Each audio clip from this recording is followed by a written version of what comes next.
आता सुरू होत आहे देशातला सगळ्यात मोठा खटला आपकी अदालत रजत शर्मा यांच्या सोबत।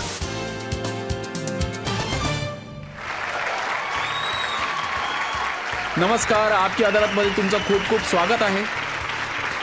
आपकी अदालत मध्ये आम्ही अशा लोकांना आमंत्रित करतो ज्यांच्याबद्दल लोकांच्या मनात उत्सुकता असते, ज्यांना लोक प्रश्न विचारू इच्छितात, ज्यांच्याबद्दल लोकांच्या मनात क्युरिओसिटी असते। मागच्या दिवसात मी जिथे कुठे गेलो लोकांनी मला एका व्यक्तीबद्दल सारखं विचारलं।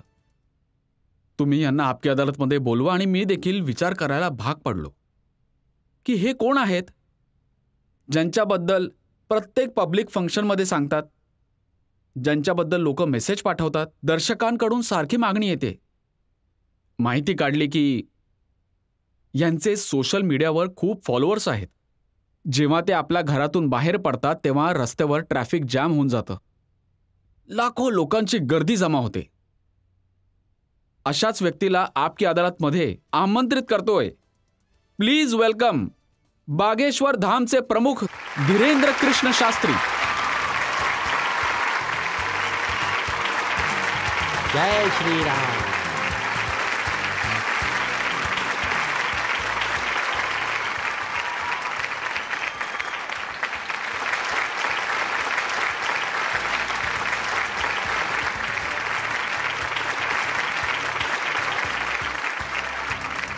आणि धीरेंद्र किशन शास्त्री यांच्यावरील खटल्याचे आजचे जज आहेत ज्येष्ठ पत्रकार विनोद अग्निहोत्री।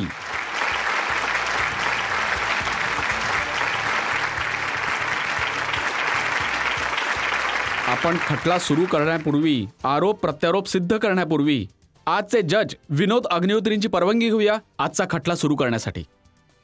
कारवाई सुरू केली जावी। आणि आता शास्त्रीजींवर आरोपांची मालिका सुरू होण्यापूर्वी एक नजर टाकूया शास्त्रीजींच्या जीवनावर।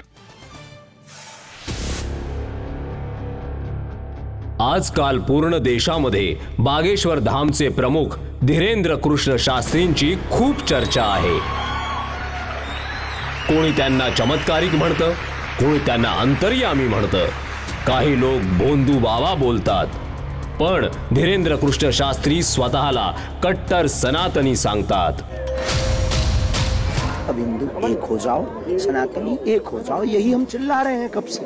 शक्ति का प्रभाव दिखाना यही हमारा उद्देश्य है। धीरेंद्र कृष्ण शास्त्रींचं असं म्हणणं आहे की त्यांच्यावर बजरंग बलींची विशेष कृपा आहे। ते आपल्या भक्तांची दुखणी फक्त आपल्या इष्ट देवतांपर्यंत पोहोचवतात। जसजशी भक्तांवर त्यांची कृपा बरसत आहे, धीरेंद्र कृष्ण शास्त्री यांचा प्रभाव देखील वाढत आहे। त्यांच्या भक्तांची संख्या आता लाखोंमध्ये आहे। धीरेंद्र कृष्ण शास्त्री फक्त 26 वर्षांचे आहेत। वर्ष 2 वर्षातच बागेश्वर धामचे पीठाधीश्वर म्हणून प्रख्यात झाले।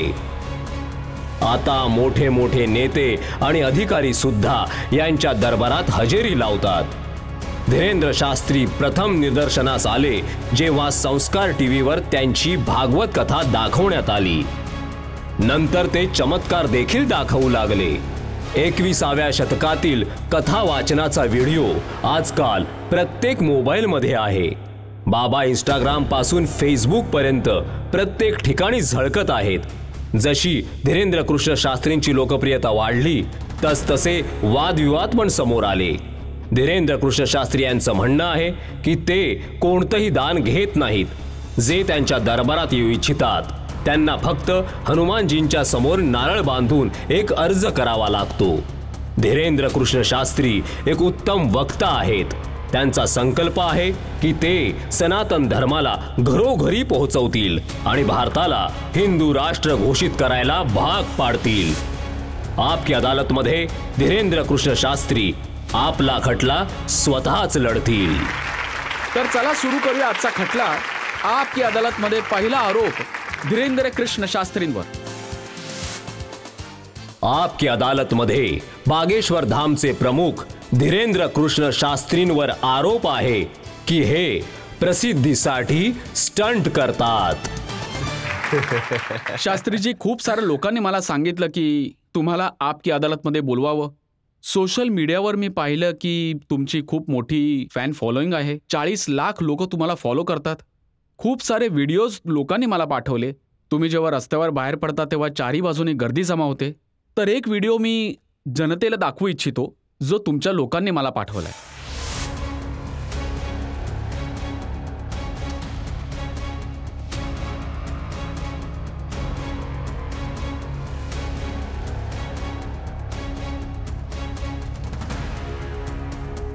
तर शास्त्रीजी, नक्की हा खरा व्हिडिओ आहे की प्रसिद्धी स्टंटसाठी बनवलेला आहे?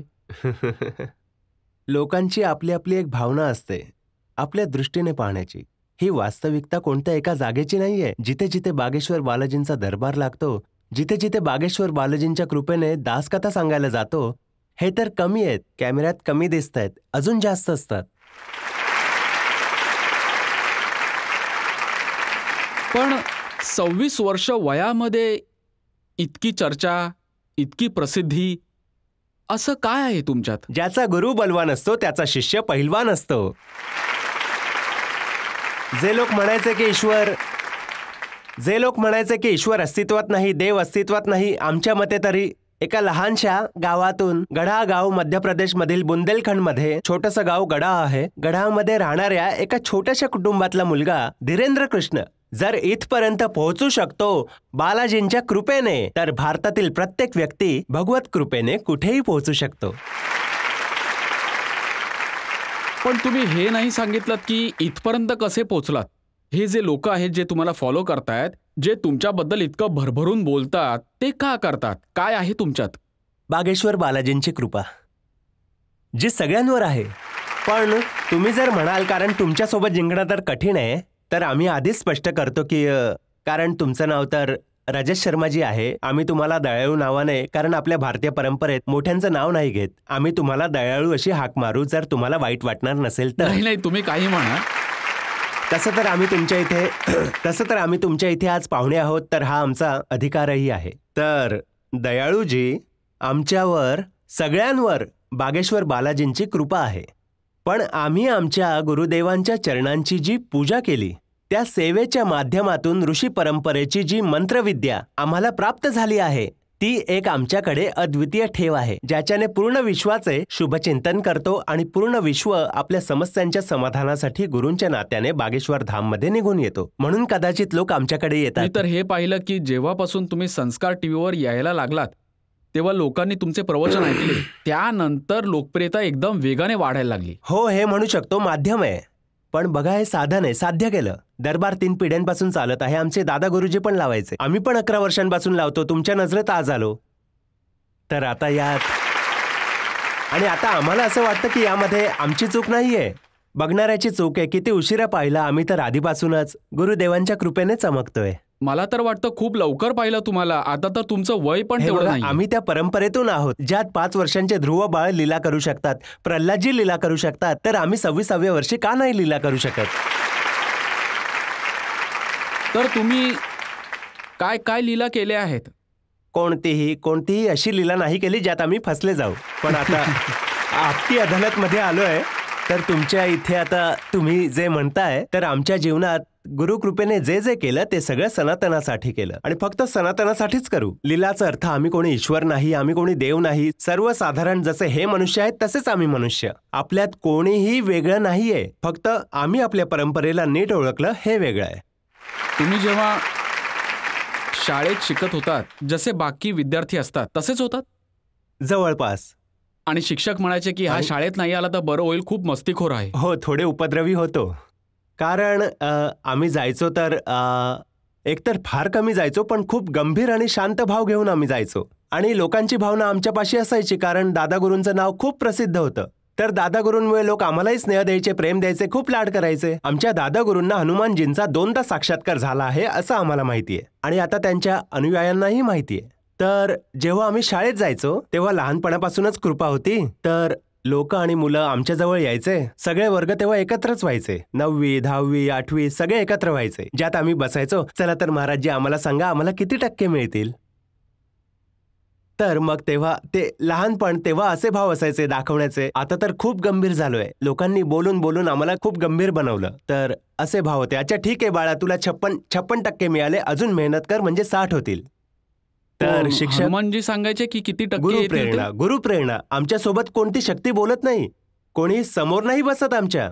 आम्हाला तर अनुभव येतो, प्रेरणा येते. जी ऋषी परंपरामध्ये प्रेरणा असायची, जी आपल्या भारतात अनेक महान पुरुष, ती प्रेरणा वेगळी होती. असा अनुभव येतो की असं होईल. जशी आम्हाला प्रेरणा येते की असं होईल, तसं आम्ही लिहून टाकतो आणि इष्टकृपेने आणि आपल्या इष्टांप्रती असलेल्या आस्थेमुळे ती गोष्ट खरीच निघते. आमचं जीवन सुद्धा खूप गरिबीचं होतं. एकतर लहान झोपडी होती, ती लहान झोपडी, कच्ची झोपडी, ज्यात वडील राहायचे, आमची आई, आमच्यापेक्षा लहान बहीण, तिच्याहून लहान भाऊ, 5ही लोक त्याच्यातच राहायचो. त्याच्यातच देवांनाही जागा होती. दादा गुरु तर निर्मोही आखाड्यात साधू होते, म्हणून तर ते कुटुंबासोबत एवढे राहायचेही नाही. खूपच गरिबीत गेलं आमचं जीवन. खूप विचित्र स्थितीत जगलो. पण अभावाने प्रभावाची महिमा सांगितली आणि आज प्रभावाने आम्हाला अभावाची महिमा सांगितली. तर तुम्ही म्हणताय की जेव्हा तुम्ही विद्यार्थी होता तेव्हा साधारण विद्यार्थी होता जसे बाकीचे हो, असतात? तसंच. घर कुटुंब पण तसंच होतं जसं बाकी लोकांचं असतं? काहीच वेगळं नव्हतं. काही असं, आम्ही कोणी ईश्वर नाही आहोत. आम्ही संसारापासून वेगळ्या अशा ब्रह्माजीच्या फॅक्टरीतून नाही आलोय. हो, मग आम्ही जसं जग आहे तसेच आम्ही आहोत. फक्त गुरु परंपरा आणि हनुमानजींची कृपा काय असते, कदाचित हनुमानजींनी आणि गुरूंनी आम्हाला निवडलं हे आव्हान करून सांगायला आम्हाला वाटतं आम्ही आलो. या देशात तर खूप सारे लोक आहेत जे हनुमानजींचे भक्त आहेत. करोडो लोक. हो, आपण मंगळवारी शनिवारी मंदिरात जातात, व्रत करतात, प्रसाद दाखवतात. तर हनुमानजींनी तुम्हाला का निवडलं? थोडी जास्तच घनिष्ठता असेल आमच्यात. त्यांचं जास्त प्रेम आमच्यावरच असेल. पण या करोडो लोकांमध्ये हनुमानजींचे लाखो भक्त आहेत, ज्यांनी स्वतःसाठी मागितलं आणि आम्ही पूर्ण विश्वासाठी मागितलं. म्हणूनच आम्हाला वाटतं की आमच्यात आणि बाकीच्यांमध्ये फरक आहे. बघा, तुम्ही काय मागितलं याचे काही व्हिडिओज आम्ही पाहिले. वाह. तुम्ही लोकांना सांगताय की तुमच्या इथे जेवढं पाहिजे तेवढं दान करा. आपलं सगळं घर चालेल द्या, आम्हाला. फ्लॅट द्या, बंगला द्या, घोडा द्या, गाडी द्या, सोनं चांदी, बँक FD, मंगळसूत्र, अंगठी, बायको पोरं सोडून सगळं मला द्या. हे तर आमचं डिस्क्लेमर असतं दरबाराच्या आधीचं.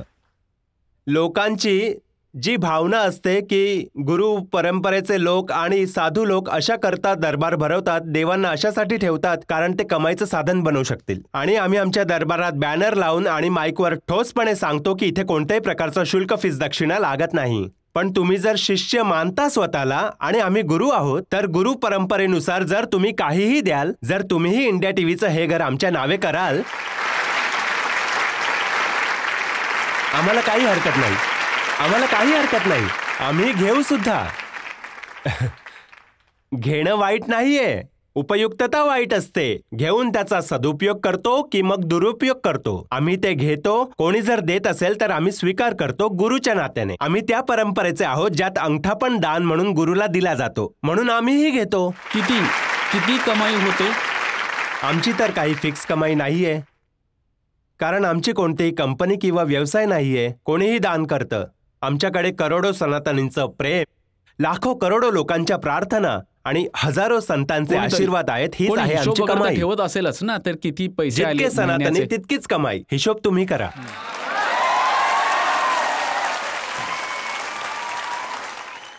जास्त चर्चा यामुळे होते कारण की तुम्ही जे स्टंट करता प्रसिद्धीसाठी, तुम्ही असं काही बोलून जाता. तुम्ही म्हणालात की बिना विजा हनुमानजी रावणाच्या लंकेत घुसले होते. हे जे मॉडर्न जगातले युवक भाऊ बहिणी आहेत, त्यांना लंका प्रवेशाबद्दल सांगितलं तर यांना असं वाटतं की या सगळ्या दंतकथा आहेत. यांचे आजोबा पंजोबा सांगत राहिले, पण हे सगळे कंटाळले. यांना असं काहीतरी पाहिजे की जे त्या अध्यात्माशी जोडता येईल. जसं की रावण माझ्यासोबत फोनवर बोलला. बरोबर, आम्ही तेच सांगणार होतो. आता असं वाटतं आज आमची शक्ती तुमच्यापर्यंत पोहोचली. तर मला तुम्हाला समजावून सांगायचं आहे की रावणासोबत फोनवर बोललो म्हणजे सगळ्यांच्या आत रावण वसला आहे. कोणीही जगात असा नाही जो चुकीचं कृत्य पाहतोय, चुकीचं करतोय आणि सत्य माहीत असून गप्प आहे. तो रावणाच्या दृष्टीचा माणूस आहे. तर हनुमानजी लंकेत गेले, हे या तरुण मुलांना कसं सांगायचं? यांना तर विजा, पासपोर्ट, फॉरेनर्स हेच शब्द माहितीये. तर यांना कनेक्ट करण्यासाठी आमचं अध्यात्म इतकं विशाल आणि इतकं अथांग आहे की मग त्यात तुम्ही काहीही सांगा तुम्ही ते समजताय स्वीकारतील. तसं तुम्हाला अध्यात्म माहितीये, यांना नाही माहित.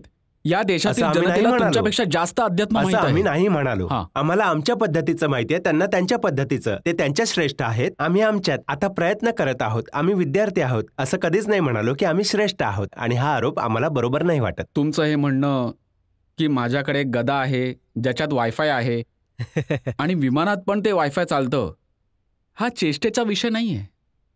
लोकांच्या दृष्टीने, भावनात्मक दृष्टीने पाहिलं तर हा खूप गंभीर विषय आहे. विनोदी दृष्टीने पाहिलं तर मग बघा, जशी ज्याची भावना तशीच त्याला तुझी मूर्ती दिसली. देवाची कोणती लीला फक्त रासलीला लक्षात घेतात, पण आम्ही तर महाभारत लक्षात ठेवतो. तर आपला दृष्टिकोन आहे. आम्ही तर चेष्टेत नाही बोलत.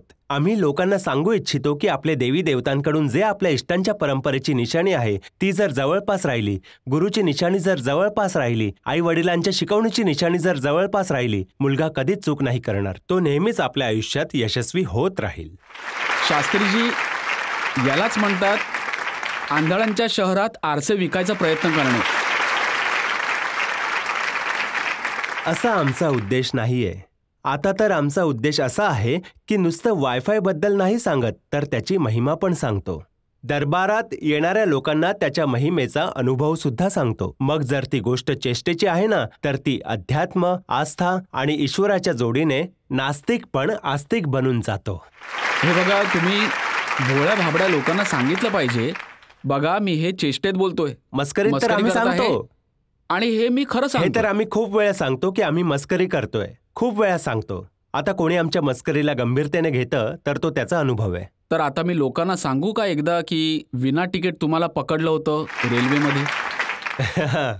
हे तर सांगितलं पाहिजे. पकडलो तर गेलेलो, पण हे देखील सांगा की आम्ही TC कडूनच 1100 रुपये घेऊन आलेलो.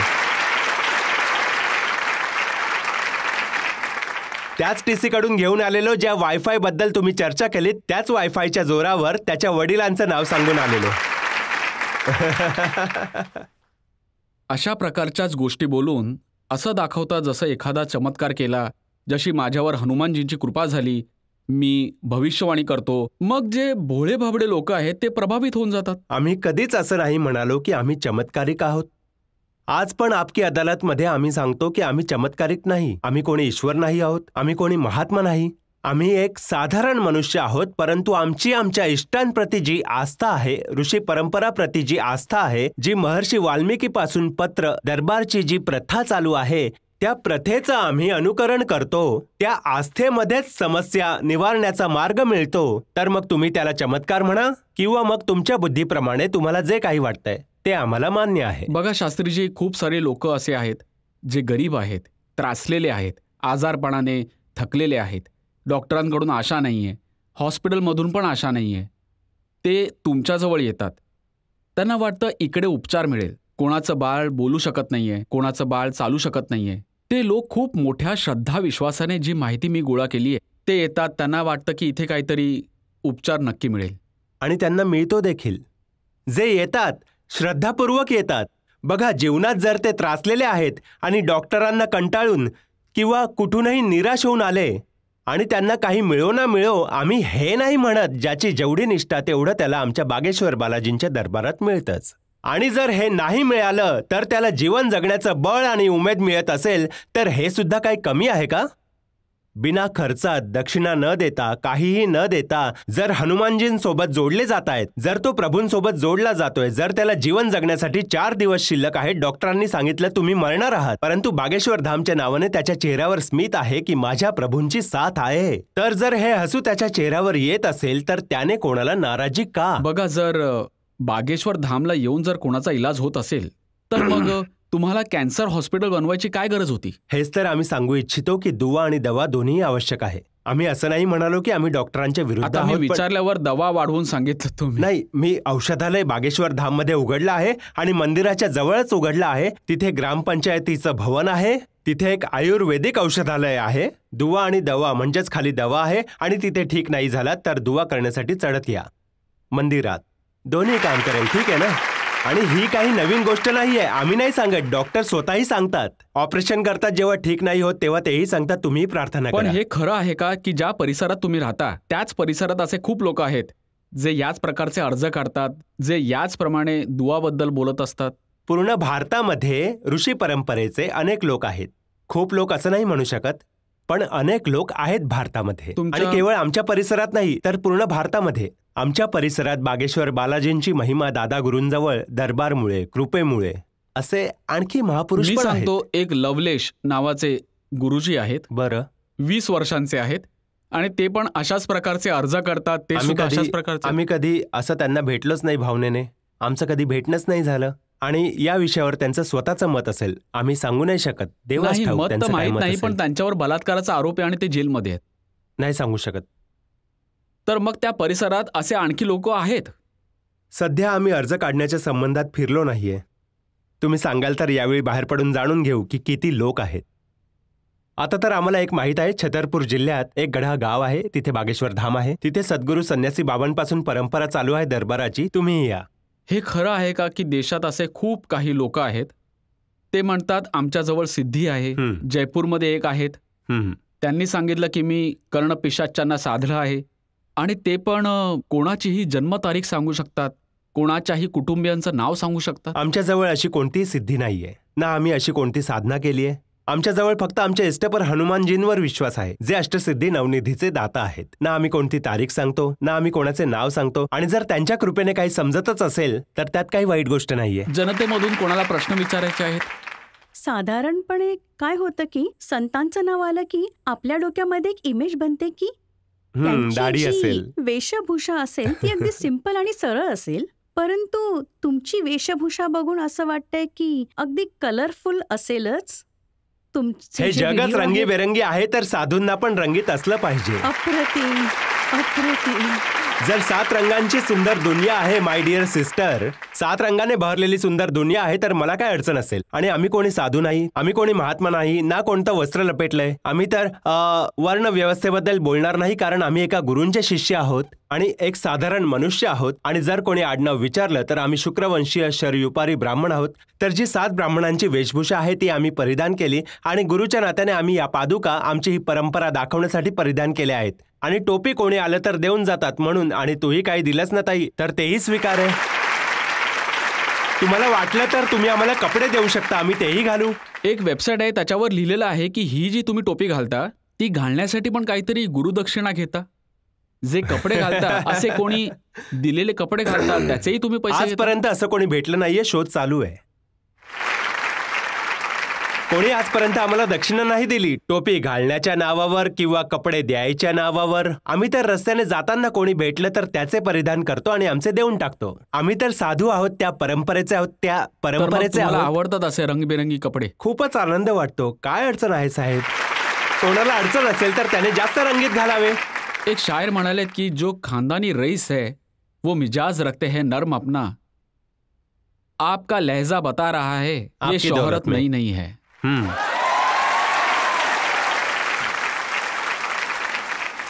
लोकांना तसं वाटतं.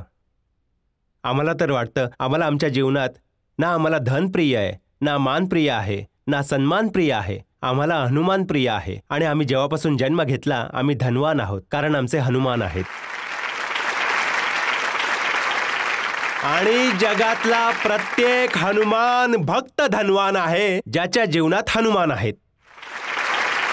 आणि तो निर्धन आहे या जगामध्ये ज्याच्या जीवनात देव नाहीत, तो निर्धन आहे. आणि जर वडील बाप हनुमान आहेत आणि धनवान हनुमान आहेत तर त्यांचा भक्त जर रंगीबेरंगी नसेल, पिवळा लाल नसेल, जर हनुमानजी लाल देह लाली असू शकतात तर लाल पगडी का नाही असू शकत? हे मला समजून चुकलंय की तुम्ही अशाच प्रकारची डायलॉगबाजी करून एवढे प्रसिद्ध झाले आहात. पण एका ब्रेकसाठी थांबूया आणि ब्रेक नंतर आपकी अदालतमध्ये धीरेंद्र कृष्ण शास्त्रींवर जनतेचे आरोप प्रत्यारोप पुन्हा एकदा.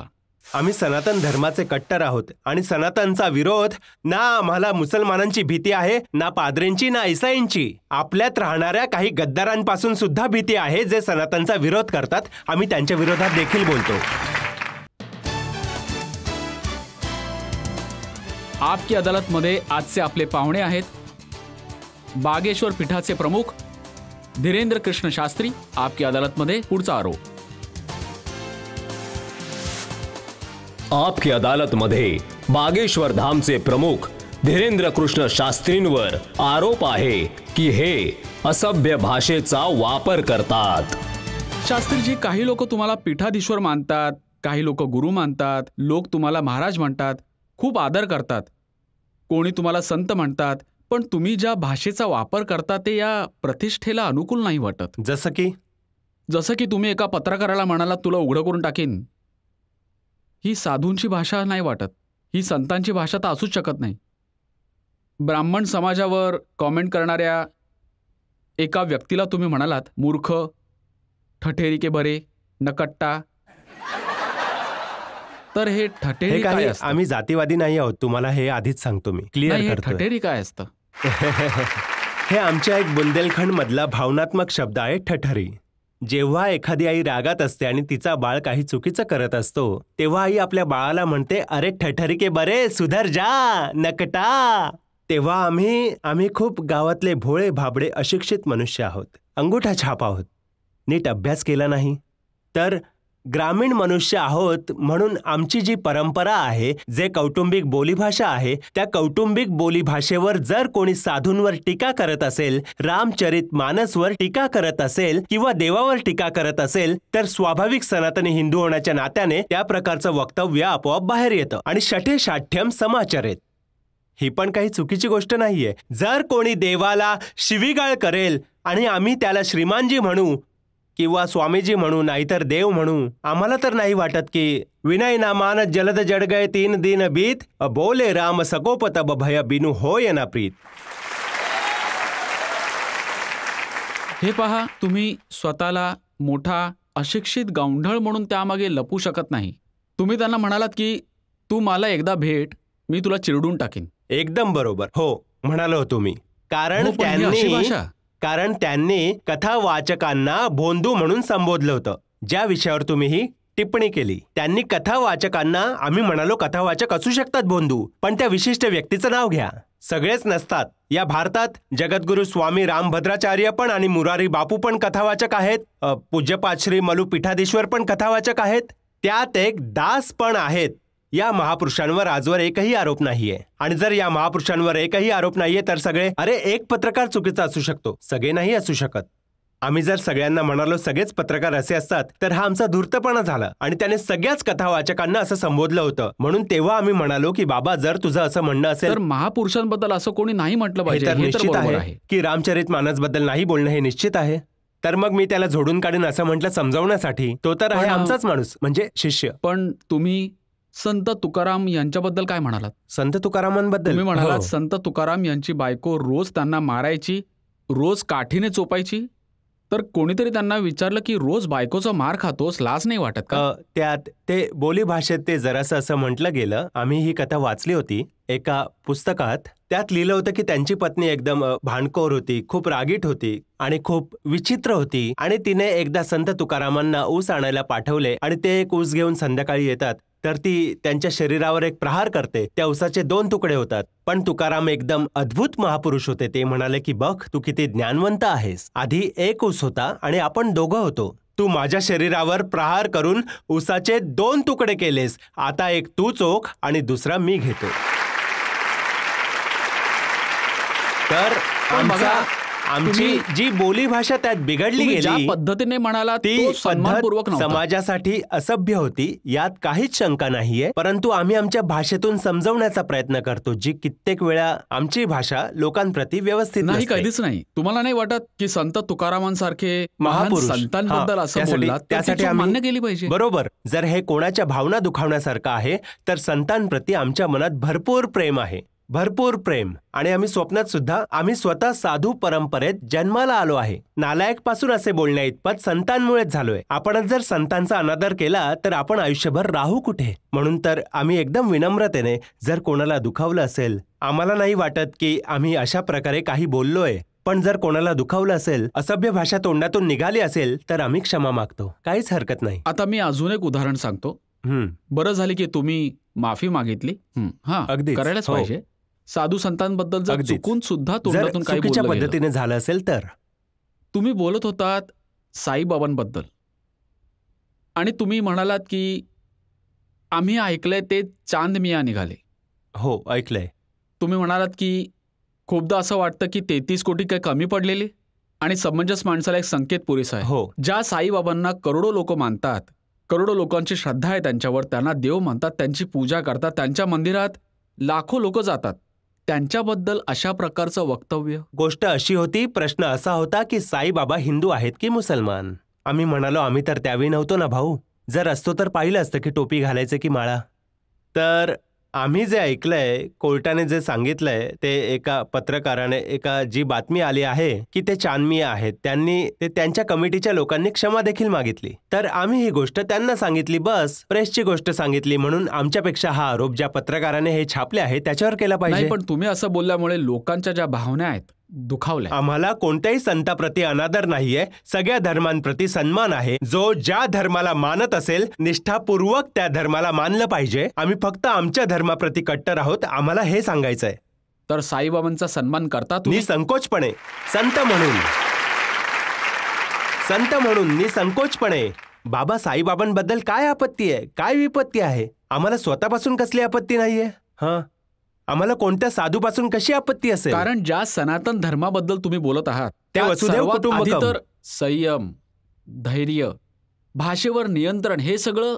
पण कधीपर्यंत धैर्य, कधीपर्यंत संयम? रामाच्या यात्रेवर कधीपर्यंत दगड सहन करायचे? पालघरच्या संतांना एकदम निर्गुणपणे मारलं जातं, कधीपर्यंत सहन करावं? रामचरित मानसच्या पुस्तिका जाळल्या जातात, कधीपर्यंत सहन करावं? संतांना भोंदू म्हणून या देशात संबोधतात, कधीपर्यंत धैर्य आणि संयम ठेवणार? एक दिवस देवांचं धैर्य पण सुटलेलं, त्यांनी सुद्धा बाण मारून समुद्राला कोरडं केलेलं आणि रावणाचा पराभव केला होता. आपण कधीपर्यंत धैर्य ठेवणार? हे भोळे भाबडे लोक, हे भोळे भाबडे सनातनी कधीपर्यंत धैर्य ठेवतील? आणि एक गोष्ट आम्ही आपकी अदालतमध्ये सांगतो, सनातनसाठी जर आमचे प्राण जात असतील आणि लोकांच्या नजरेत आम्ही अधीर बनत असू तर मग आम्हाला तसंच राहू द्या. बघा, सनातन धर्माबद्दल तुम्ही चांगल्या गोष्टी बोला, कोणाला काही समस्या नाहीये. पण आत्ताच हे तुम्ही मानवता आणि जोरजोरात बोलत सनातन. होतात, कधीपर्यंत सहन करणार, कधीपर्यंत सहन करणार. तर कोण तुम्हाला सहन करायला सांगत आहे? जे हे पुस्तकं जाळत आहेत, जे संतांना मारत आहेत, जो सनातनच्या विरोधात एकदम खोटे विचार करत आहेत, जे संतांच्या विरोधात आणि सनातन संस्कृतीला मातीमोल करण्यासाठी चित्रपट बनवत आहेत. जेव्हा तुम्ही अशा गोष्टी बोलता ना, तेव्हा असदुद्दीन ओवैसी सारख्या लोकांना बोलायला संधी मिळते की या लोकांना निरर्थक बडबड करण्याचा अधिकार दिलाय सरकारने. त्यांना वाटतं की या प्रकारच्या गोष्टी बोलून समाजात द्वेष पसरतो, अडी निर्माण होते. हम करे तो चोरी, वो करे तो सीना जोरी. त्यांच्या मंचावरून मारणं कापण्याच्या गोष्टी होतात तेव्हा, अक्षरधाममध्ये 40 हिंदूंना मारलं जातं तेव्हा नाही हे होत. त्यांच्या खुल्या मंचावर धर्म परिवर्तन केलं जातं तेव्हा काही नाही होत. त्यांच्या खुल्या मंचावर संतांना, किती संतांबद्दल आम्ही तुम्हाला व्हिडिओ क्लिप्स दाखवू शकतो, किती टीका केल्या, शिव्या दिल्या. एवढंच काय, आम्हालाही रोज 500 शिव्या आजही दिल्या जातात. मग सांगा, हे बरोबर आहे? शास्त्रीजी, हिंदू समाजात असे खूप सारे लोक आहेत, ते अशा प्रकारची भाषा वापरतात, जे अशा प्रकारच्या धमक्या देतात, जो दुसऱ्या धर्माप्रती. आम्हाला नाही वाटत की हिंदू समाज धमक्या देतो. समाज नाही, हिंदू समाजात पण काही लोक असे आहेत, काही लोक आहेत, जे तर अशाच मग ते प्रकारच्या भाषेचा सगळ्यांचं वापर तर माहित करतात. नाही, पण आम्ही प्रत्युत्तर देतो. पण काही लोक आहेत, त्यांच्यासाठी पण तुम्हाला असं कठोरपणे बोललं पाहिजे. आम्ही कोणत्याही पंथाचे विरोधक नाही आहोत, आम्ही कट्टर सनातनी धर्मी आहोत. आणि सनातनचा विरोध आम्हाला ना मुसलमानांची भीती आहे, ना पाद्रींची, ना ख्रिस्तींची भीती आहे. आपल्यातही राहणाऱ्या काही गद्दारांपासून सुद्धा भीती आहे, जे सनातनचा विरोध करतात. आम्ही त्यांच्या विरुद्धही बोलतो. आणि हा जो चिरडून टाकण्याचा विषय आहे, हा चिरडून टाकण्याचा विषय ज्याबद्दल आम्ही बोललो, ते कोणत्याही मुसलमानासाठी नाही बोललो, एका हिंदू व्यक्तीसाठी बोललो, जेव्हा तो संतांविरुद्ध बोलत होता. आणि बोलणं हा आमचा मूलभूत अधिकार आहे. आम्ही भारतीय नागरिक आहोत. मुसलमानांची काही अडचण आहे का तुम्हाला? अजिबात नाही. आमचे तर मित्र पण आहेत. मी काहीच तर अडचण ऐकलंय नाही. तुमच्या बहिणीचं लग्न एका मुसलमानाकडून पैसे संयोगाने घेऊन लावून दिलं. आजही आमचा मित्र आहे. 5 दिवस आधीच भेटलो, चहा सुद्धा घेतला. आणि आमचा जवळपास 500-600 मुसलमान लोकांचं कुटुंब आहे, जे आत्म्याने जोडले गेलेत. या भारताचा प्रत्येक नागरिक आपल्या हृदयावर जर हात ठेवेल ना, तर मीडिया समोर ते काही बोलू दे, पण त्याच्या शरीरामध्ये राम आणि कृष्णाचंच रक्त वाहत आहे. तर आम्ही मानवतेचे पुजारी आहोत. आम्ही मानवतेचे पुजारी आहोत, जातींचे किंवा पंथांचे पुजारी नाही. यावरून पण माझ्याजवळ एक आरोप आहे. आपण एका ब्रेकसाठी थांबूया आणि ब्रेक नंतर आपकी अदालतमध्ये धीरेंद्र कृष्ण शास्त्रींवर आरोप आणि प्रत्यारोप पुन्हा एकदा. इच्छा ज्याची लागली जीव त्याचाच झाला, इच्छा हरीची लागली जीव हरित झाला. आता एकच इच्छा आमची राहिली आहे, ती आवड जर हनुमानजी असतील तर आणखी काय पाहिजे.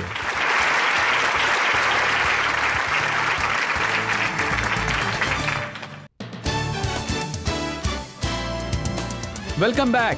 आपकी अदालतमध्ये आजचा खटला चालू आहे धीरेंद्र कृष्ण शास्त्रींवर. आपकी अदालतमध्ये पुढचा आरोप. आपकी अदालतमध्ये बागेश्वर धामचे प्रमुख धीरेंद्र कृष्ण शास्त्रींवर आरोप आहे की हे आपल्या विरोधकांना धमक्या देतात. शास्त्रीजी, असं ऐकलंय की विरोधकांना धमकी द्यायचा तुम्ही, पण आजकाल तुम्हाला पण धमक्या दिल्या जात आहेत. तुम्हाला पण लोक सांगतायत की जीवाला धोका आहे.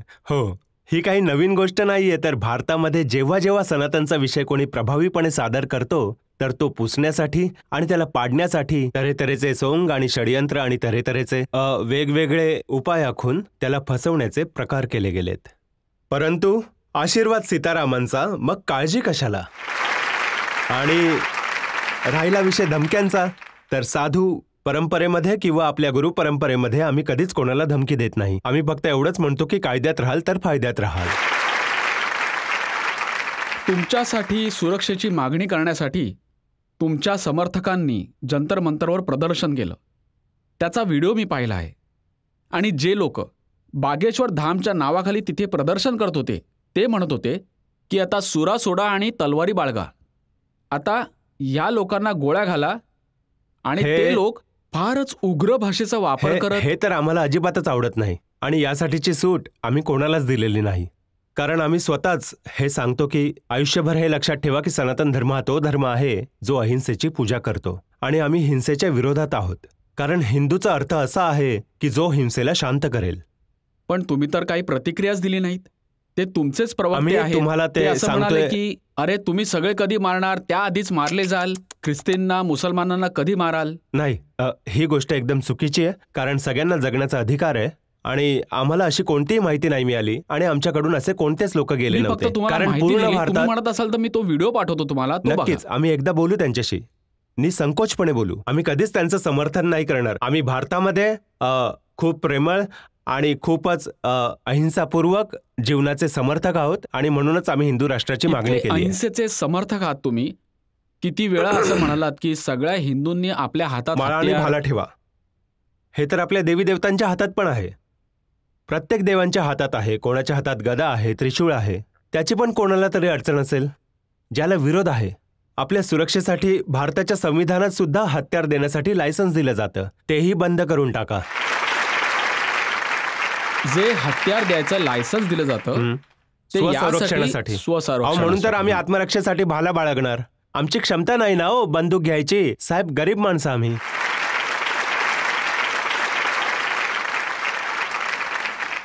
जेव्हा तुम्ही अशा प्रकारे बोलता ना, तर मग प्रश्न उठतो की तुमच्या संरक्षणासाठी करदाता का पैसे भरेल, जनता का पैसे भरेल. तुम्ही अशा प्रकारची भाषणं कराल, भाल्याबद्दल बोलाल, बंदुकीबद्दल बोलाल, तर धमकी तर मिळणारच. हो, मिळेलच. पण आम्ही कधी बंदुकीबद्दल बोललोच नाही. आम्ही भाला आणि माळा असं बोललो. आणि राहिला विषय संरक्षणाचा, तर प्रत्येक नागरिकाचं संरक्षण करण्याची जबाबदारी भारत सरकारची आहे. आणि आम्हाला आमच्या इष्टांवर आणि भारत सरकारवर पूर्ण विश्वास आहे. सध्याच्या सरकारवर विश्वास आहे. साधू संत के तुम रखवाले, असुर निकंदन राम दुलारे यांच्यावर आमचा पहिला विश्वास आहे. आमचे इष्ट आमचे हनुमानजी आहेत. आणि आमची ही धमकी नाहीये. सारखं सारखं मरायचं नाही, एकदा वाचायचं नाही, मग भीती कसली. जोपर्यंत जिवंत आहोत, प्राण जर जात असतील तर जाऊ दे. पण सनातनची चर्चा आणि घराघरात राम पोहोचण्याची चर्चा आम्ही नाही सोडणार. भले कोणी 50 उपाय करू.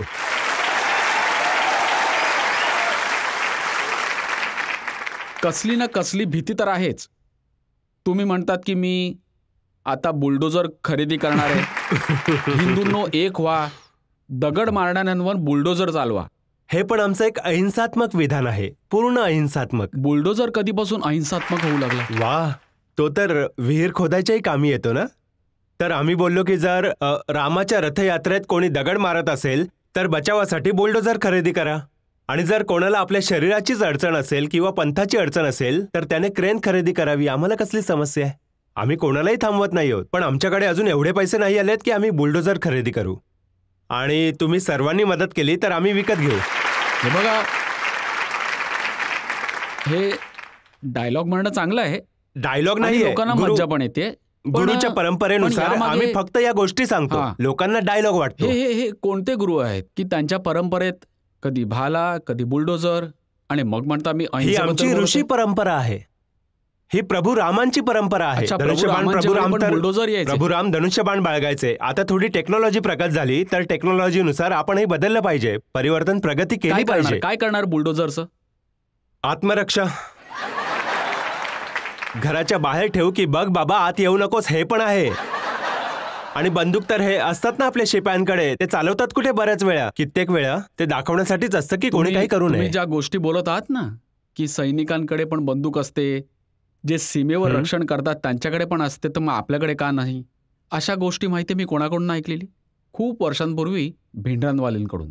हे कोण आहेत? मला तर नाही भिंडरानवाले माहित. पंजाबमध्ये जो आतंकवाद पसरलेला त्याचे ते नाही, मुख्य होते. आम्ही तर कधी बंदुकीबद्दल बोललोच नाही.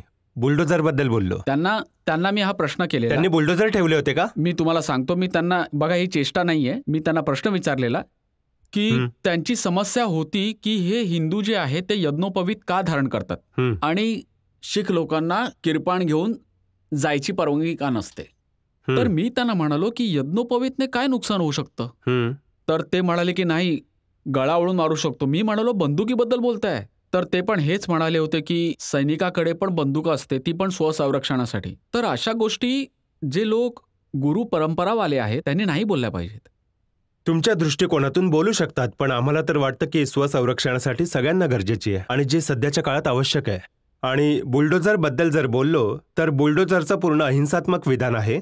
आणि कोणत्या व्यक्तीशी तुम्ही जोडत असाल तर ते त्याचं स्वतःचं मत आहे. आमचं मत बंदूक बद्दलचं सनातन नाही. धर्माचं मत काय? सनातन धर्माचं मत आहे सत्य, अहिंसा, दया, क्षमा, दान, जपतप.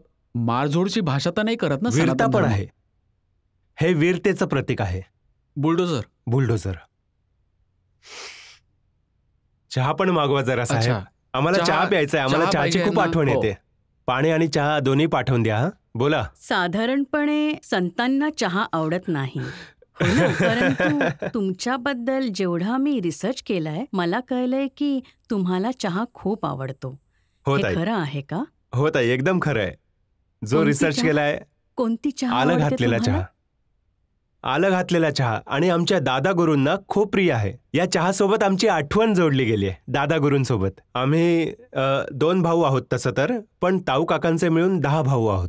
आणि आम्ही जेव्हा दादा गुरूंजवळ जायचो तेव्हा सगळे असेच बसायचो. तर दादा गुरुजी खूप मोठे महापुरुष, खूप कमी बोलायचे, महापुरुष होते. तर ते चहा प्यायचे आणि स्वतःचा उष्टा चहा, हा जो तुम्ही पेला बघताय ना, यातला अर्धा चहा ते आम्हाला द्यायचे. तर आमच्या जीवनात आम्हाला असं जाणवलं की हे नालायक ते बोलण्यालायक गुरूंच्या या प्रसादामुळेच झालो आहे.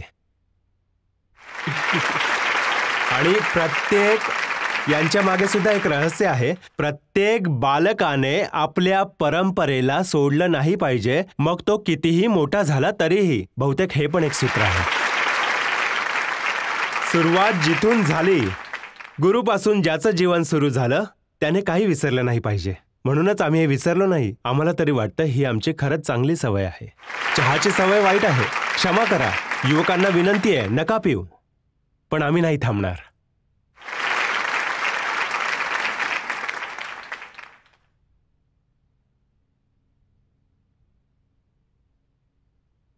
आणि आमच्या दादागुरूंनी श्लोक पण बनवला आहे. म्हणत असाल तर ऐकवतो. चहावर श्लोक. तुम्ही नसेल ऐकला कधी, एकदा ऐकवतो. केटली गर्भसंभूतम शक्करपती मिश्रतम कपमध्ये बिराजते देवी ओम चाय चंडिकाय नमो नमः. आणि केवळ इतकंच नव्हे तर चहा आणि इच्छा दोन्ही आयुष्यात गरजेचं आहे ताई. चहा आमच्यासाठी गरजेचा आहे कारण आम्हाला वाटतं चहामुळे गुरूंची आठवण येते आणि ज्याने देवाची आठवण होते ती वाईट सवय पण चांगली आहे. आणि इच्छा जी आहे, परमात्म्याला मिळवण्याची इच्छा पण आयुष्यात खूप गरजेची आहे. ज्याच्या देवाला मिळवण्याची इच्छा असते तो मनुष्य पण प्रथम क्रमांकावर असतो. इच्छा पैशांवरून आण्यावर येत राहिली, इच्छा आण्यावरून रुपये बनवत राहिली, इच्छा रुपयांपासून नोटा बनवू लागली, इच्छा नोटांनी कोठार भरत राहिली, इच्छा कोठारमध्ये मोटार मागवत राहिली, इच्छा मोटारमधून हॉटेलमध्ये जात राहिली, इच्छा हॉटेलमध्ये बॉटल उघडू लागली. इच्छेमुळे आपण काय काय करतो ना करतो.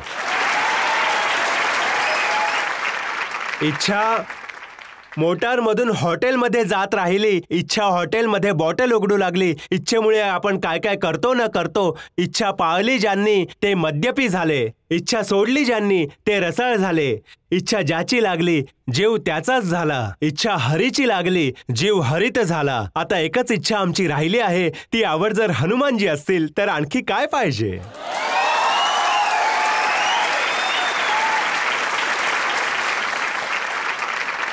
आता तुम्ही असं नका म्हणू की ही डायलॉग बाजी आहे.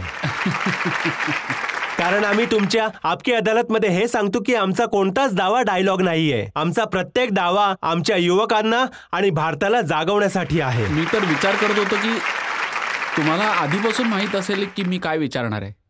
कदाचित. हा जो चहा तुम्ही पिताय त्याने एनर्जी येते, ऊर्जा मिळते, शक्ती मिळते. तसंच काहीसं. गुरूंची आठवण येते. आणि बघा, चहा पिणं, खरं तर चहा पिणं चांगली गोष्ट नाहीये. चहा हानिकारक आहे, भूक मारली जाते. पण आम्ही 24 तासातले 18 तास सेवा करतो. जवळपास 17 तास गादीवर बसतो, बोलतो पण. भूक लागली तर झोप येऊ शकेल. झोप उडवण्याचा एक चांगला आणि सोपा उपाय आहे. चहा प्यायलो तर आम्ही जास्तीत जास्त समाजसेवा करू शकतो असं आम्हाला वाटतं. पण ते डॉक्टरी भाषेत हे योग्य नाहीये. मग हे फक्त समाजसेवेसाठी कामी येतं की जसं शाहरुख खानचा चित्रपट पठाणवर जशी तुम्ही टीका केलेली तो पण चहाचा प्रभाव होता? चहा कोणती नशा नाहीये. पण जर तुम्ही त्याचं बोलताय तर आम्ही फक्त सनातनबद्दल बोललो की आमच्या सनातनमध्ये भगवा रंग निर्लज्ज का सारखा सारखा. एक चित्रपट 1987च्या आसपास आलेला, संतोषी माताचा चित्रपट. संतोषी माताचा चित्रपट आल्यानंतर लोकांची भावना इतकी दृढ झाली की शुक्रवारी टोमॅटो आणि लिंबू विकणं कमी झालं. आणि जर तुम्ही सनातन विरुद्ध, तर तुम्हाला आठवत असेल की सनातन विरुद्ध कोणता चित्रपट बनवाल तर मंदिरात देवाच्या चरणाशी आणि आई वडील आणि गुरूंच्या प्रती लोकांची आस्था कमी होऊन जाईल. म्हणून सारखी सारखी आमची संस्कृती, आमचं सनातन आणि आमचे प्रभू राम यांना टार्गेट केलं जाऊ नये. आमची एवढीच प्रार्थना आहे. तुम्ही निर्णय घेतलात की त्यात प्रभू रामांना टार्गेट केलं गेलंय, सनातनला टार्गेट केलंय. भगवा रंग तर पाहायची गरजच नाहीये, रक्तच भगवा आहे. रंगावरून कोणत्या धर्माला जोडणं हे बरोबर नाही. हा देश तिरंग्याचा देश आहे आणि तिरंग्यात तिन्ही रंग आहेत पूर्णपणे. आणि सगळ्या रंगांचा भगवा रंग सन्मान पण केला आहे. पाहिजे. तर आम्ही कधी, अच्छा तर मग भगवा रंग, हिरवा रंग पण निर्लज्ज असू शकतो. हो, काय नाही असू शकतो ना. बस हीच आमची मागणी आहे. बघा, या अशा प्रकारच्या मागण्या करतात ना, त्यावरच माझा आक्षेप आहे. तुम्ही म्हणता हे भारत राष्ट्र हिंदू राष्ट्र बनावं, बेधडक बनावं. हिंदू राष्ट्र बनेल हे आम्ही जातीवादाच्या विरोधातच आहोत. कधीपर्यंत शिवीगाळ जातीवादाच्या नावावर, कधीपर्यंत राजनैतिक मांडे भाजले जातील हे बंद करा. आता कधीपर्यंत जातीवादाच्या नावाखाली मत घेतात तुम्ही, हे बंद करा. भारताला हिंदू राष्ट्र बनवा. सामाजिक सद्भाव असेल, सगळ्यात समानता असेल, स्वतंत्रता असेल, ना दगडफेक होईल, ना रामचरित मानस जाळले जातील, ना रामाच्या नावावर कोणती टीका होईल. हिंदू राष्ट्र असेल तर राम राज्य बनू शकेल, भारत विश्वगुरू होईल. शास्त्रीजी, हा जो देश आहे ना, या भारताच्या संविधानाने चालतो. ते संविधान जे बाबासाहेब आंबेडकरांनी रचलं. क्षमा करा, आम्ही त्याचा आदर करतो. आमच्या पूर्वजांनी सांगितलं की आदर करताय. ते संविधान सांगतं हे धर्मनिरपेक्ष राज्य आहे. यामध्ये धर्माच्या नावावर याला देश नाही बनवला जाणार. संविधानाच्या पहिल्या पानावरच प्रभू रामाच्या चित्राने प्रारंभ केला आहे. हो, बरोबर. संविधानाचं प्रथम पृष्ठ, ज्या देशाचं संविधान प्रभू रामांनीच प्रारंभ होत असेल तर ते हिंदू राष्ट्र आणि रामराज्य नाही होऊ शकत. तेच संविधान जे प्रभू रामांच्या पानाने सुरू होते, तेच संविधान सांगतं की भारत एक धर्मनिरपेक्ष राज्य आहे. आम्ही असं ऐकलं आहे, वाचलं नाहीये, विचारू नका. पंथनिरपेक्ष म्हटलं आहे. धर्म तर फक्त सनातन आहे. नाही, धर्मनिरपेक्ष. धर्म फक्त सनातन आहे, बाकी सगळे पंथ आहेत. आणि जो देश धर्मनिरपेक्ष नाहीयेत, जसा आपल्या शेजारचा पाकिस्तान धर्माच्या आधारे बनलाय, त्याचे काय हाल होतात ते पाहताय. लोकांकडे खाण्यासाठी अन्न नाहीये, आतंकवाद पराकोटीला आहे. जेव्हा इस्लामच्या नावावर देश बनेल, धर्माच्या नावावर बनेल, तर हेच होईल. अगदी बरोबर आहे तुमचं. पण आम्ही तुम्हाला सांगतो, बाकी सगळे पंथ आहेत, धर्म फक्त सनातन आहे.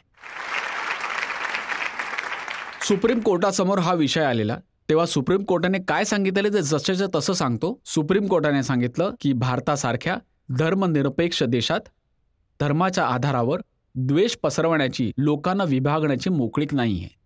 जी, सुप्रीम तर कोर्टाप्रती हे नाही केलं आम्हाला पाहिजे. आमच्याकडून आदर आहे, परंतु भारत हा हिंदू राष्ट्र होता आहे, फक्त घोषणेची गरज आहे. बघा, तुम्ही रंगाच्या नावाखाली चित्रपटांना विरोध करता. तुम्ही म्हणालात की हा चित्रपट चालू देणार आम्ही नाही. फक्त सनातनच्या विरोधकांचा विरोध करतो. कोणत्या रंगाचा, कोणत्या व्यक्तीचा, कोणत्या संप्रदायाचा आम्ही विरोध करत नाहीत. सनातनाच्या विरोधकाचा आम्हाला विरोध आहे, मग तो कोणत्याही जातीचा किंवा समुदायाचा किंवा समाजाचा भलेही असू दे. तुम्हाला हे पण समजून घ्यावं लागेल की ज्या चित्रपटाचा तुम्ही एवढा विरोध केलात, तुम्ही बोललात लोकांना नका बघू, त्याला करोडो लोकांनी पाहिलं आणि सुपरहिटही झाला. व्हायलाच पाहिजे. आम्ही ऐकलं सुधारणा पण केली आहे. आणि जर सुधारणा कोणी केली तर चित्रपटांना आमचा कोणताही विरोध नाहीये, कारण ती एक कला आहे आणि कलेच्या प्रती आम्हाला खूप सन्मान आहे. नाही, पण तुम्ही सारखं सारखं कधी कधी आमिर खानचा उल्लेख करता, कधी शाहरुख कारण तो खानचा. पीके सारखा चित्रपट बनवून देवांना गालावर चिकटवतो आणि शंकरजींना बाथरूम मध्ये बंद करतो. मग काय हे बरोबर आहे? ज्यांच्या प्रती आमची आस्था आहे, लाखो लोक म्हणतील ही गोष्ट ऐकल्यानंतर, ज्यांच्या प्रती आमची आस्था आहे त्यांच्या बाबतीत अशी चेष्टा केली जावी, देवांसोबत खेळ केला जातोय, काय हे बरोबर आहे? आणि ही अशी गोष्ट बोलणं जर विरोध असेल तर आम्ही मरेपर्यंत विरोध करू. शास्त्रीजी, मला कधी कधी वाटतं तुमचं वय लहान असल्यामुळे जसं तुम्ही भिंडरांवाल्यांना ओळखत नाही, तसंच चित्रपटांचा इतिहास देखील तुम्हाला माहीत नाही. एक चित्रपट आलेला बैजू बावरा, त्यात एक भजन होतं, मन तडपत हरी दर्शन को आज, जे सगळ्यात लोकप्रिय होतं. हे लिहिलं शकील बदायुनीने, म्युझिक दिलं नौशादने, गायलं मोहम्मद रफीने. आम्ही तुम्हाला खूप नम्रपणे सांगतो की आम्ही कोणत्याही समुदायाचे विरोधक नाही आहोत. पुन्हा आम्ही तुम्हाला सांगतो, आम्ही रहीमला मानणारे आणि कबीरचा सन्मान करणारे आहोत. आम्ही शेख मुबारक सोबत मैत्री बाळगणारे. तुम्हाला समजायची गरज आहे की हा मलिक मोहम्मद जयसीर आणि रसखान यांचा देश आहे, जिथे त्यांनी देवाचे गुणगान आम्ही कधी गायले. विरोध नाही केला, सन्मान केला. रसखानचे काव्य गायले. रसखानच्या प्रती आम्हाला आदर आहे आणि भारतात सामाजिक सद्भाव वृद्धिंगत व्हावा हीच आमची मागणी आहे. मग काही बेकायदेशीर मागणी आहे? ज्या आमिर खानचा तुम्ही उल्लेख करता, त्यांनी एक लगान चित्रपट केला होता, त्यात एक भजन होतं, ते जावेद अख्तरने लिहिलंय आणि रेहमानने म्युझिक दिलंय. हो, तर त्याच्या प्रती सन्मान आहे. आम्ही अजून ऐकलं नाहीये, चित्रपट पाहिला नाहीये, पण त्याबद्दल आम्हाला सन्मान आहे. त्याबद्दल आमचा कोणता व्हिडिओ विरोध केलेला मिळाला तर दाखवा. मी पाठवीन तुम्हाला. हीच नाही, तुमची नाही, समस्या आमचा आहे. विरोध त्या गाण्याप्रती नाही, त्या हो, गाण्याप्रती नाहीये. नाहीये. बस तुम्ही- आमचा तर फक्त सनातनचा विषय आहे. फंडा फक्त सनातन सनातन. फक्त मी इतकंच म्हणतोय की तुम्हाला ज्यांचा विरोध करायचा आहे त्यांच्याबद्दल थोडीशी माहिती मिळवत जा. तुम्हाला नाही मिळाली तर मला विचारा. खूप चांगली गोष्ट आहे. यापुढे नक्कीच प्रयत्न करू, परंतु सनातन बद्दल विचारू नाही शकणार. सनातनवर टीका करेल तर इथूनही थेट सरळ करून टाकू. असं वाटतंय जसं तुम्ही सनातन धर्माच्या नावावर धमक्या द्यायचं दुकान उघडलं आहे. जर कोणाला ही धमकी वाटते तर वाटलीच पाहिजे, कारण प्रत्येक भारतीय नागरिकाला बोलण्याचा अधिकार आहे आणि आम्हालाही बोलण्याचा अधिकार आहे सनातनसाठी. कारण आमचा जन्म सनातनसाठी झाला, आमचं जीवन सनातनसाठी आहे आणि आम्ही मरूही सनातनसाठीच. बोलण्यावर आक्षेपच नाहीये, धमकी देण्यावर आक्षेप आहे. आम्ही धमकी नाही देते, आम्ही तर इतकंच म्हणतो की कायद्यात राहाल तर फायद्यात राहाल. हा प्रभू रामांचा देश आहे. बस आम्ही फक्त कायदा शिकवतो आणि गुरुचं काम आहे कायदा शिकवणं, धमकी नाही. गुरु काय ओरडून धमकी देतो? गुरु धमकी नाही. कुंभार जर मडकं बनवतो पण त्याला आतमधून हात सुद्धा लावतोच ना. आणि आम्ही गुरु परंपरेचे आहोत. गुरुच्या नात्याने आम्ही समजवतो, माय डिअर मेरे प्यारे, सनातनसाठी नको बोलूच. बस इतकंच बोलतो. हा, फक्त बुंदेली अशी भाषा भाषेत बोलाल बोलतो. तर चांगलं आहे. हो बोलूच, पण जास्त केल्यावर सोडणारही नाही. अजून एका ब्रेकसाठी थांबूया आणि ब्रेक नंतर आपकी अदालतमध्ये धीरेंद्र कृष्ण शास्त्रींवर आरोप प्रत्यारोप पुन्हा एकदा. काय पाहिजे तुम्हाला हनुमानजींकडून? सनातन धर्म आणि हिंदू राष्ट्र. तरी पण मागणी पूर्ण नाही होणार. जर हिंदू राष्ट्र बनलं असं तुम्ही म्हणत असाल तर आम्ही अखंड भारत मागू. वेलकम बॅक आपकी अदालतमध्ये. आज आपले पाहुणे आहेत बागेश्वर पीठाचे प्रमुख धीरेंद्र कृष्ण शास्त्री. आपकी अदालतमध्ये पुढचा आरोप. आपकी अदालतमध्ये बागेश्वर धामचे प्रमुख धीरेंद्र कृष्ण शास्त्रींवर आरोप आहे की हे अपप्रचार करून घेतात. वा, बघा, एक वाह. उदाहरण मला तुम्हाला दाखवून द्यायचंय. यूट्यूबवर मी बघत होतो, एक व्हिडिओ आहे तुमचा, आणि तो व्हिडिओ पाहिल्यावर हे इम्प्रेशन पडतं की जसं प्रधानमंत्री नरेंद्र मोदी तुमच्या दरबारात आले, आणि एक नाही 3-3 असे व्हिडिओज आहेत. बागेश्वरधाम ऑफिशियल चॅनलवर आता तुमच्या समर्थकांनी बनवलाय, मी तुम्हाला त्यांच्यासाठी दाखवतो. तर- तुम्ही सांगा तो अच्छा. तुमचा आहे की नाही. बागेश्वर धाम सरकारकडे पोहोचले PM मोदी. काय मग मोदीजी पण बागेश्वर धाम सरकारचे भक्त झाले आहेत? मागील काही दिवसात बागेश्वर सरकारकडे नेत्यांची वर्दळ सुरू आहे. त्यात पंतप्रधान नरेंद्र मोदीजींचं नाव पण समाविष्ट आहे. काही दिवसांपूर्वीच बागेश्वर धाम सरकारचे दर्शन घ्यायला ते गेले होते, आणि असं म्हटलं जातं की काही दिवसांपूर्वी नरेंद्र मोदी सुद्धा बागेश्वर धाम सरकारकडे आपला अर्ज करायला गेले होते. तर चला ऐकूया स्वतः पंडित धीरेंद्र शास्त्रींकडून.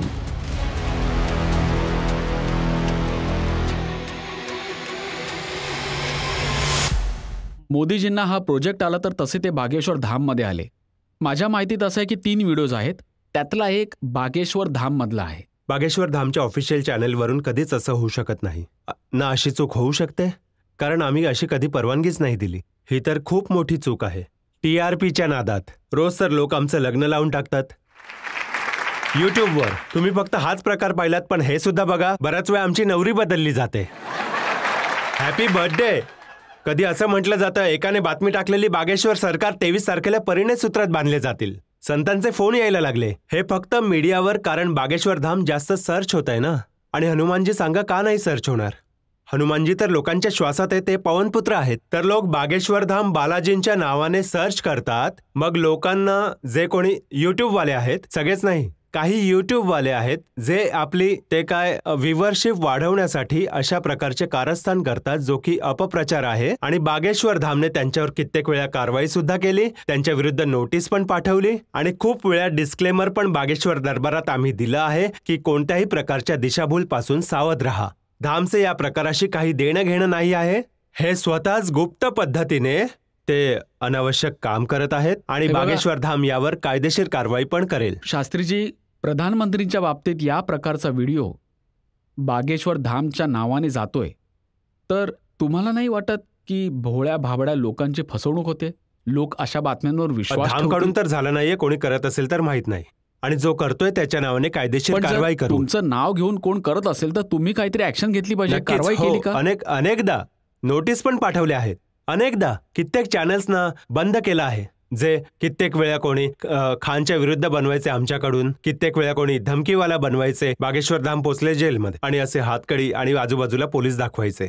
यांना आमची तुमच्या माध्यमातूनही प्रार्थना आहे, हा शो खूप ठिकाणी पाहिला जाईल. आपकी अदालत जेव्हा पण पाहिला जाईल, अशा प्रकारच्या दिशाभूल माहितीपासून जपून राहा. आम्ही अशा प्रकारे कोणताही आमचा दरबार किंवा कथा प्रदर्शनाचा विषय नाहीये. आमची कथा आणि दरबार दर्शनाचा विषय आहे. तर तुमच्याकडून मोदीजींसोबतच्या व्हिडिओ बाबतीत काय कारवाई केली? यात आता याबद्दल तर आम्हाला आज समजलंय की मोदीजींचा पण बनवलाय. याआधी तर आम्हाला तो जेलवाला दाखवलेला, पण याबद्दल आम्हाला माहिती नाहीये. पण आम्ही इथून जाताच लगेच आपकी अदालत नंतर कायदेशीर कारवाई FIR आमच्या अमुक ठाण्यामध्ये नोंदवून घेऊ. याच्या व्यतिरिक्त अजून भरपूर व्हिडिओज आहेत. देवेंद्र फडणवीसांचा आहे, मनोज तिवारींचा आहे. हे तर आले सुद्धा होते. बनावट व्हिडिओज आहेत. नाही, हे तर खरंच आलेले. यांचे बनावट नका म्हणू. ना देवेंद्र फडणवीसजी पण आलेले. मनोज तिवारी तर आमचे खूप प्रिय शिष्य आहे, ते पण आलेले. अजून पण बरेच जण आले, पण मोदीजी अजून नाही आले. हे आधीच सांगतो, यांच्यावर FIR किंवा डिलीट करायला लावू नका. तुम्ही हे पण थांबवा. तुमची काही 1-2 वाक्य आहेत ज्यात तुम्ही काही मोदीजी बोलताय की मोदीजी या म्हणून. हो, ते आम्ही लंडनच्या दरबारात होतो, तर कदाचित हे त्याच्यासोबत जोडलं असेल, पूर्ण तर माहित नाही, पण त्यासोबत जोडलं असेल तर खबर नाही, हौस नाही. मोदीजी, आम्ही ते जिथे लंडनमध्ये आम्ही रामकथा करत होतो, तर श्री राम मंदिराचे, सनातन मंदिराचे जे प्रमुख आहेत ते मोदीजी आहेत, आणि ते पण गुजराती आहेत. तर ते दरबारात बसलेले काही कारणाने त्यांच्या सक्तीमुळे कौतुक करताना त्यांचा उल्लेख आला, तर लोकांनी कदाचित ते कट करून व्हिडिओ बनवला. आमच्या आठवणीत तर हेच आहे, पण ही सुद्धा चुकीची गोष्ट आहे. हा पण अपराध आहे. तो पण ऑफिशियली विना कायद्याने परवानगी न घेता तुम्ही कोणताही व्हिडिओ शेअर किंवा तसं नाही करू शकत, असा काही नियम असावा आहे, तर हे पण चुकीचं आहे. मी तुम्हाला सांगू शकतो शास्त्रीजी, मला 40 वर्ष झाली पत्रकारितामध्ये. अशी खूप उदाहरणं आहे मी पाहिलीत. चंद्रस्वामींचं उदाहरण मी पाहिलंय. ते नरसिंह रावसोबत यांचा फोटो होता, राजीव गांधींसोबत त्यांचा फोटो, जॉन मॅकेंद्रोसोबत फोटो, लिस ट्रेलरसोबत फोटो. हे आंतरराष्ट्रीय ख्यातीप्राप्त लोक आहेत आणि ते हे फोटोज दाखवून आपला धंदा चालवायचे. आणि खऱ्या आयुष्यात जगातले जे मोठे मोठे नेते आहेत त्यांच्यासोबत त्यांची ओळख होती. ब्रुनईचे सुलतान त्यांचे शिष्य बनलेले याच कारणाने. आफ्रिकन कंट्रीचे अध्यक्ष होते मुबुटू, ते पण त्यांचे शिष्य बनले होते. आमचे कधीही भाव कोणीही या सगळे सन्माननीय आहे. आमचे हे भाव नाही आहेत की आम्ही तुमचे फोटो दाखवून लोकांनी आम्हाला मानावं. बघा, तुम्ही आमच्या मीडियावर प्रचार करू शकता आणि जर तथ्य नसेल, सत्यता नसेल, तर व्यक्ती एकदा येईल पण परत पुन्हा कधी नाही येणार. तुम्हालाही शिव्या देईल आणि आम्हालाही शिव्या देईल. तर हे माध्यम असू शकतात, साधन असू शकतात, साध्य नाही. तर आमचे असे भाव नाहीत, कारण आमच्याजवळ जे आहे ते एक उघडं पुस्तक आहे, वरपासून खालपर्यंत. आणि आम्हाला कधी असं नाही वाटलं की लोकांनी पाहावं. आणि जर कोणी पाहत असेल तर ती त्याची दृष्टी आणि त्याचे डोळे आहेत. आम्हाला फक्त एवढंच वाटतं की आम्हाला आमचे परमात्मा हनुमानजींनी पाहावं, बस. काय पाहिजे तुम्हाला हनुमानजींकडून? सनातन धर्म आणि हिंदू राष्ट्र. तरी पण मागणी पूर्ण नाही होणार. जर हिंदू राष्ट्र बनलं असं तुम्ही म्हणत असाल तर आम्ही अखंड भारत मागू.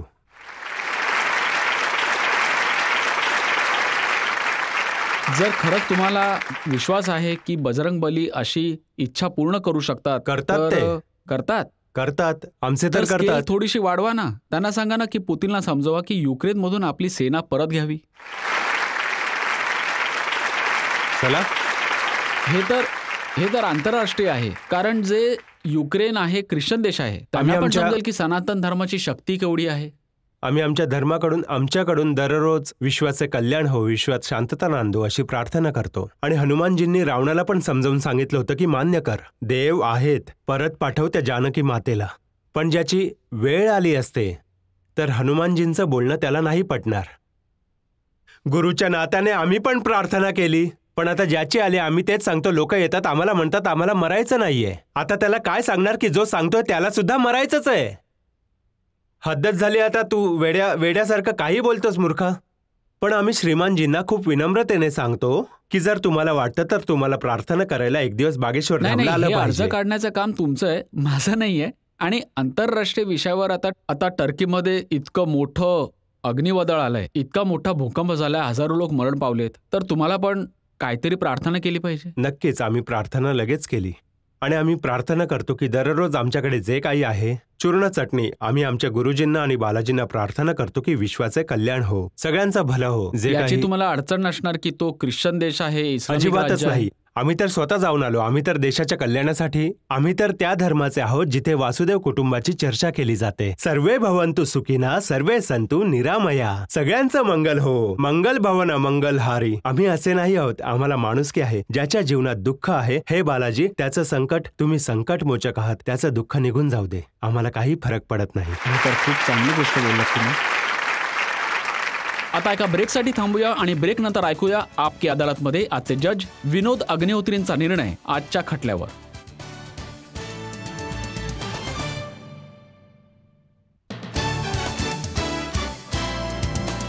Welcome back. आज आपण खटला चालवला बागेश्वर धामचे प्रमुख धीरेंद्र कृष्ण शास्त्रींवर.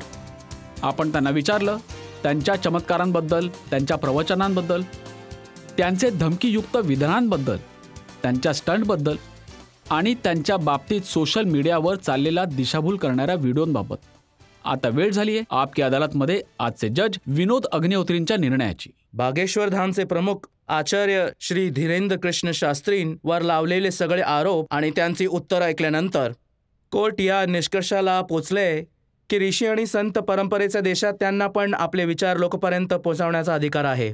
पण ज्या प्रकारे धर्माच्या नावावर लबाडी आणि बेईमानी पण होत आहे, त्यासाठी श्री शास्त्रींनी खूप सावधानातून बाळगली पाहिजे.